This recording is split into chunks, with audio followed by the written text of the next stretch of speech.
السلام علیکم ناظرین، ہمارے پاس معاشرے کی بہت سی بیٹیاں بہنیں آتی ہیں جن کی آواز ہم بنتے ہوتے ہیں۔ آج بھی پاک پتن شریف سے ایک سعیدہ بہن ہمارے ساتھ موجود ہیں جو کہ وہاں سے اسپیشلی ہمارے آفس پہنچیں۔ ان کے معاملات زندگی کچھ یوں ہیں کہ ان کے والدین وفات پا چکے، ایک بہن تھی اس کی بھی وفات ہو چکی، اکیلے اب تنہا زندگی اپنی گزار رہی ہیں۔ انہوں نے ہم سے ریکویسٹ کی کہ میں اپنی آواز کسی کو نہیں سنانا چاہتی کیونکہ شریعت بھی ہمیں اجازت نہیں دیتی، ہمارے لیے بہت پردے کا احترام رکھنا بھی اور اس کے تقدس کو قائم رکھنا بھی بہت ضروری ہے۔ تو انہوں نے کہا کہ آپ جو بھی میرے معاملات ہیں وہ آپ خود بتا دیں۔ میں نے کہا کہ بہن آپ ویڈیو میں بیٹھ جائیں، لیکن نہ ہم آپ کا چہرہ دکھائیں گے اور نہ ہی آپ کی آواز۔ تو اس بات پہ وہ رضامند ہوئیں۔ میرے ساتھ وہی سعیدہ بہن موجود ہیں جو کہ اپنے معاملات زندگی سے بہت پریشان اور وہاں سے چل کے ہمارے پاس آئیں۔ پاک پتن شریف سے ان کا تعلق ہے اور بہت سی مشکلات سے اپنے معاملات زندگی کو یہ چلا رہی ہیں، اور ان کے لیے ہی وہ کتنا تکلیف دہ لمحات ہوں گے جب والد نہ ہو، ماں نہ ہو اور ایک بہن ہو وہ بھی نہ ہو، تو تنہا کیسے اپنے معاملات زندگی کو یہ چلا پا رہی ہوں گی، یہ بخوبی جانتی ہیں۔ یہ سعیدہ بہن ایک حافظ قرآن بھی ہیں اور عالمہ بھی ہیں۔ انہوں نے اسلام کے مطابق اپنی زندگی گزارتی ہے اور اس سے ہٹ کے بچوں کو قرآن پاک وغیرہ پڑھا کر اپنا نظام زندگی تو چلا رہی ہیں، لیکن ان کی والدہ بیمار تھی تو اس کے لیے کچھ قرض ان کے والد نے لیا تھا، لیکن بدقسمتی سے والدہ بھی چل بسیں اور جو ہے والد بھی وہ بھی چل بسے۔ اس کے بعد بہن بھی ایک حادثے میں چل بسیں۔ اس کے بعد یک دم جب اتنے دکھ برداشت کیے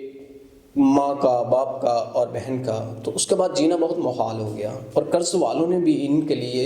جینا بہت مشکل کر دیا، طرح طرح کی باتیں۔ لیکن یہ اللہ کا شکر ہے کہ ان کے پاس کچھ جگہ اپنی اڈائی مرلے ذاتی تھی جہاں یہ رہائش پذیر ہے، لیکن قرض والے ان کو آ کر بہت تنگ کرتے ہیں اور طرح طرح کی باتیں کرتے ہیں، حالانکہ ان کو اس مقدس ذات کا بھی احترام نہیں ہے کہ حالانکہ سید گھرانہ ہمارے لیے بڑا معتبر گھرانہ ہے اور ہم بڑی قدر اور عزت و احترام کی نگاہ سے دیکھتے ہیں اپنے سید گھرانے کو۔ تو یہ بہن چاہتی ہیں کہ جب میں نے ان سے سوال کیا کہ اگر کوئی ایسا سید، ہمیشہ سید لوگوں سے نکاح کرتے ہیں تو آپ کا کیا خیال ہے؟ اس نے کہا کہ اسلام میں یہ نہیں ہے کہ آپ سید ہیں تو سید سے ہی نکاح کریں، اگر آپ کی رضامندی ہے تو آپ جس سے مرضی چاہیں کر سکتے ہیں، لیکن یہ ہے کہ انسان اچھا ہو۔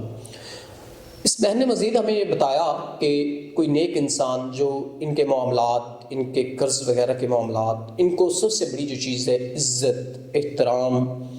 اور ان کا محافظ اگر بن سکتا ہے تو یہ کوئی ایسے نہیں، نہ کوئی فرقہ ہے نہ کوئی چیز بھی نہیں، لیکن یہ ہے کہ یہ ایک ایسے انسان سے نکاح کی خواہش رکھتی ہیں جو چاہے عمر میں بڑا ہو۔ یہ کنواری سید بہن ہیں، ان کی شادی نہیں ہوئی، یہ چاہتی ہیں کوئی ایسا انسان جو ان کو تحفظ دے سکے، جو ان کی عزت کا محافظ بن سکے، جو ان کے وہ معاملات جو والدہ کے لیے علاج کے لیے قرض لیا گیا تھا جو کہ تقریباً 3.5 لاکھ روپیہ ہے، اگر وہ کوئی ادا کر دیتا ہے تو یہ اس شخص سے نکاح کریں گی جو ان کی عزت کا محافظ بنے۔ تو اگر کوئی ایسا انسان جو چاہے بڑی عمر کا بھی ہو، ان کو کوئی ایشو نہیں ہے، لیکن یہ ہے کہ انسان نیک ہو، پہلے شادی شدہ بھی ہو، کوئی مسئلہ نہیں ہے ان کو، لیکن انسان ان کی عزت کا محافظ ہو۔ ان کا اللہ کے سوا کوئی نہیں ہے اس دنیا میں، یہ اکیلے اپنی زندگی کو سروائیو کر رہی ہیں، اور ہم امید کرتے ہیں کہ کوئی ایسا نیک انسان جو اس بہن کے تمام تر دکھی معاملات جو ہیں ان کو حل کرتے ہوئے ان سے نکاح کرے گا۔ یہ بہن جب ہمارے آفس آئیں رو رہی تھیں، اپنی زندگی کے معاملات بتاتے ہوئے بڑی پریشان حالت میں تھیں، تو ہم نے ان کو دلاسا دیا کوئی نیک انسان آپ کی عزت کا محافظ بھی بنے گا اور انشاءاللہ آپ سے نکاح کرے گا۔ تو ہم امید کرتے ہیں کوئی ایسا انسان جو اس سعیدہ بہن سے نکاح کی خواہش رکھتا ہے وہ ضرور ان سے نکاح کرے ان کے معاملات کو حل کرتے ہوئے۔ تو ہم اسی کے ساتھ اجازت چاہیں گے۔ خدا حافظ۔